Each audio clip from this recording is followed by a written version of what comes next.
Hello. Let me see. Do I have to put my audio back in? No, it's there. Hello, friends. Thank you very much.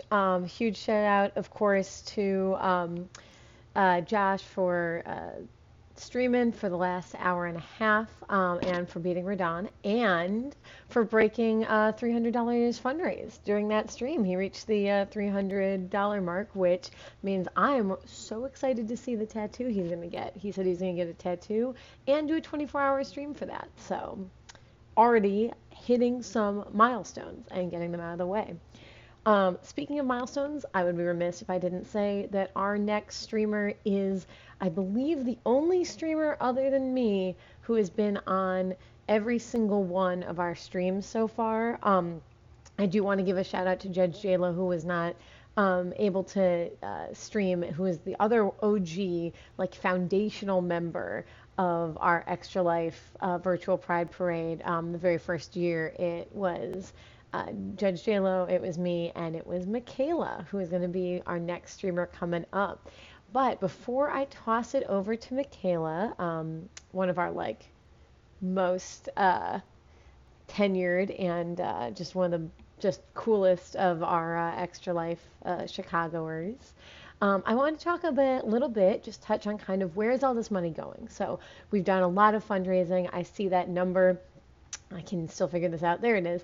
Of amount of money fundraised has gone up by several $100s already since we started doing our stream today at 10 a.m. And that is amazing. Your generosity is so appreciated. And I think when we're doing a stream, especially one that's like so focused on, something, a cause that matters so much to us and that is so personal to each of us, it's really important to center back in and focus on the ways in which the money that we are raising goes directly to a hospital that is committed to this cause and committed to these values and that does a ton of work supporting the LGBTQ youth in the Chicagoland area. Um, you've if you've tuned into these streams before, you've heard some of the statistics and data that I've given before. That Ann and Robert H. Lurie's Children's Hospital has been recognized as a leader in LGBTQ healthcare equality by the Human Rights Campaign, or HRC as people know them, every single year since 2014. Um, Ever since 2015, the hospital has a presence of some kind in Chicago's Pride Fest. Um, it's won other awards before. They were the first U.S. children's hospital to have a policy statement that supports trans youth through all inclusive facilities and not just bathrooms. And of course, trans access to bathrooms and the ability for anyone to go to whatever bathroom they are comfortable in is very important. But Lurie Children's Hospital early on put out a statement about creating all sorts of facilities, the entire facility being built around making a comfortable place for gender non-conforming youth to be in and to exist in and just be their true selves. Um, so, it's more than just talking about the issues. We also had an opportunity to talk with members of the Gender Development Program and get a presentation from them. And just some kind of notes that I had from that I wanted to bring back and share to you guys because they were just very invigorating for me and things that I didn't even know necessarily the hospital was doing. They have a very strong research base, so it's not just treating people in the moment, it's really doing advocacy and research to figure out what it is that is going to be most helpful for LGBTQ youth and creating the research foundation to advance our understanding of the health trajectories of trans youth so that that data is out there and that research is out there and citable. They have voice therapists as part of the gender program, which is another thing that wouldn't have necessarily thought of right away, but is really cool thing to offer.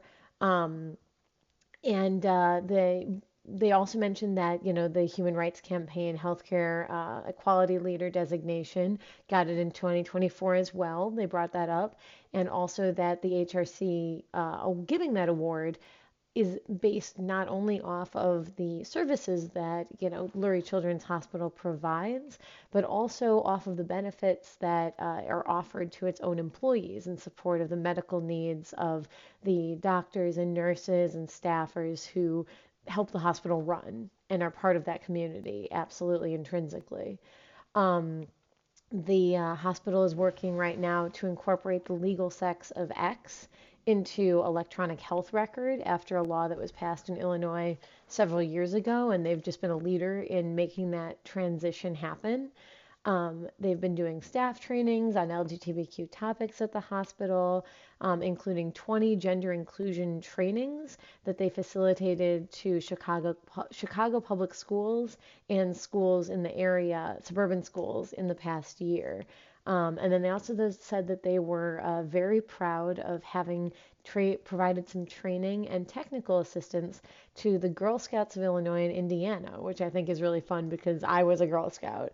And so that's just kind of showing a direct impact from, you know, multiple communities and layers of communities that I'm in and I've been in. So those are some notes that I took when we were able to see a presentation from director Raina Voss, and that was just a really cool thing. I wanted to make sure to take some of the heartwarming things that I'd learned from that and bring them back to you guys, so you guys knew, where this money is going, the causes it's supporting, and to that end, we also have a video that's been prepared for us of the Pride Parade at Lurie Children's Hospital, which we showcased a little bit in past years, but they basically have make their own little floats and do a pride parade that goes through the actual hospital. We weren't able to, for security reasons, of course, have any video footage of the actual patients, but the staff takes part in it, and it's just a really fun and positive expression of pride that happens every year at Lurie's, and so it's very cute and very meaningful. And yeah, so I just wanted to pass along this video that was sent to us by the hospital. So please enjoy.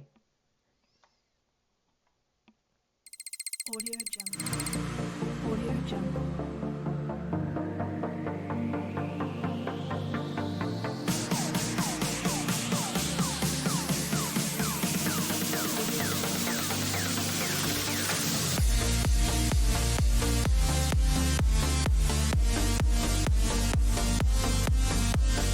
Audio Jungle.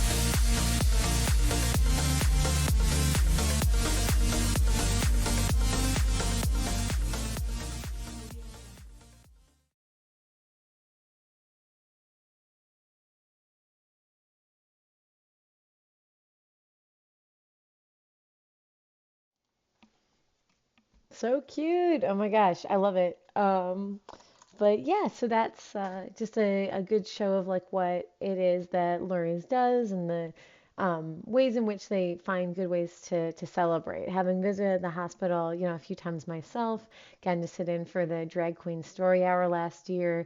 It was just really cool. It's definitely nice to see the organization that we're fundraising for really not just like talk the talk, but really walk the walk. And it shows that, as we fundraising community, then we support our own community in turn, and it all, is cyclical and goes back. Um, so now, in just a couple moments, we will be transitioning over to Michaela, otherwise known as Noble One. That's her handle, and she'll be streaming, I believe, Disney Dreamlight Valley, which is exciting. So we'll be passing off to that. And as I said, you definitely want to tune in for Michaela because she's one of the OGs of this virtual Pride stream. We're very excited every year that she comes back. We're always happy to have her. And, anybody who comes back, we're also excited to have new people this year. Like, it's so exciting that we're just continually getting new people involved and involved and involved. And hopefully, we talked the first year about if there's a ton of interest, having this be an event that took place over the course of like 2 days or a longer period of time. And, if you guys keep showing interest, spreading the word, wanting to fundraise for the good cause, like pretty soon it's going to have a multi-day pride parade. Look out. So, but yeah, I'll toss it over to Michaela as soon as she's ready. I don't know if Michaela's in the chat, but I just want to make sure that she is good to go because she's due to start at 4:30.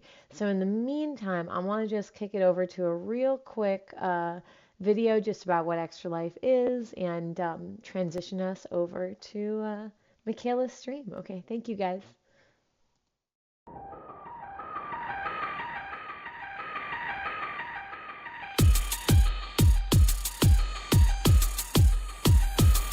When we all come together and just bring in the charity love, there's no going back. It's the best thing in the world.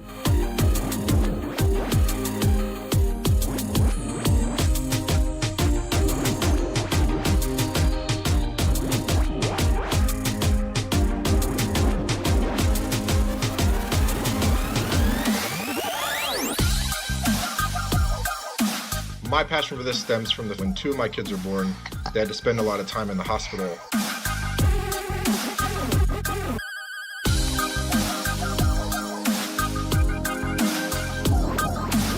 As many of you know, Extra Life began in 2008 in memory of Victoria Enman. At that time, it was a local fundraiser for Texas Children's Hospital, where Tori fought her cancer. At Victoria's house. Hi! My name is Joellen Inman, and I'm Tori's mom. And this game is not over. Some families, the game is just beginning. We've got a long ways to go. That road is a long road.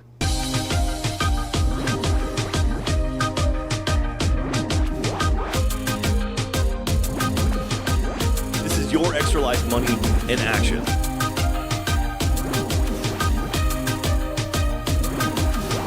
CHOC is actually building an entire wing dedicated to children's mental health.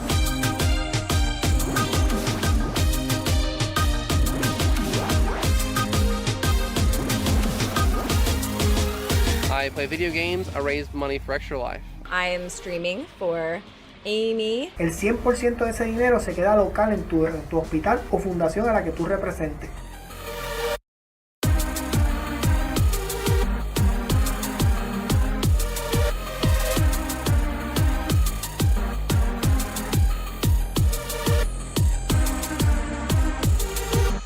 Extra Life Super Mega Ultra Charity Live Stream Extravaganza of Awesomeness.